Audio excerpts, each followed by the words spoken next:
Being 16 years old, there are quite a few mistakes that I've made, many of which I have learned from. However, one always seems to stand out to me the most, this being the time I ran away. I was about 10 or 11 when the incident occurred. My mom and I were living together at the time. She and I had gotten into another one of our heated arguments, which, at that age, seemed to happen quite frequently. But these arguments weren't even really arguments.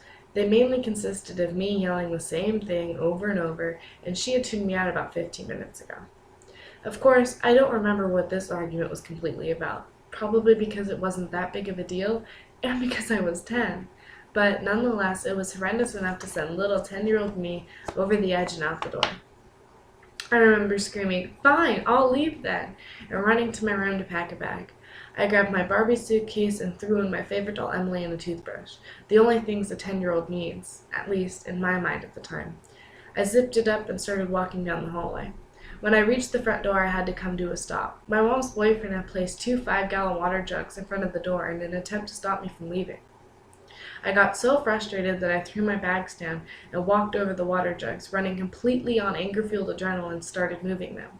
I remember my mom yelling, "Stop, you'll hurt yourself," and I turned around and said, "No, I won't." I moved both water jugs out of my way. Proud of myself, I turned around and just simply said, "Ha."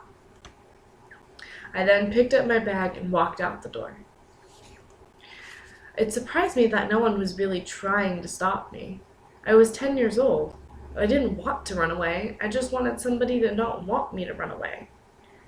It was 9:30 p.m. in Temecula, California. Surely they wouldn't let a little 10-year-old walk the streets alone.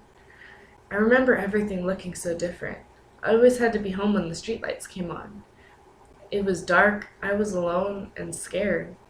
I was walking along the sidewalk to my friend's house. She was my neighbor, and somewhere in my mind I thought her mom would let me live with them, and my mom would never find out.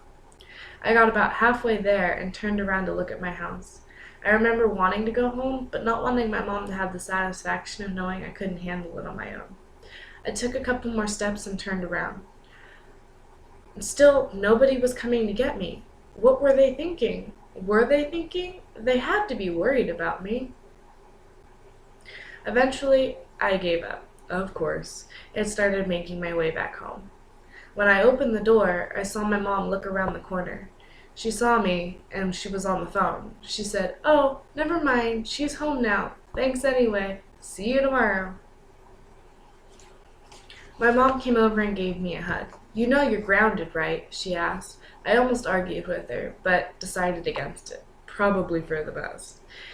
So I just went back to my room. I was indeed grounded for 2 weeks, which, to a 10-year-old, is an eternity. I know that from this experience that no matter how hard something is or how mad I get, I have to face and solve my problems.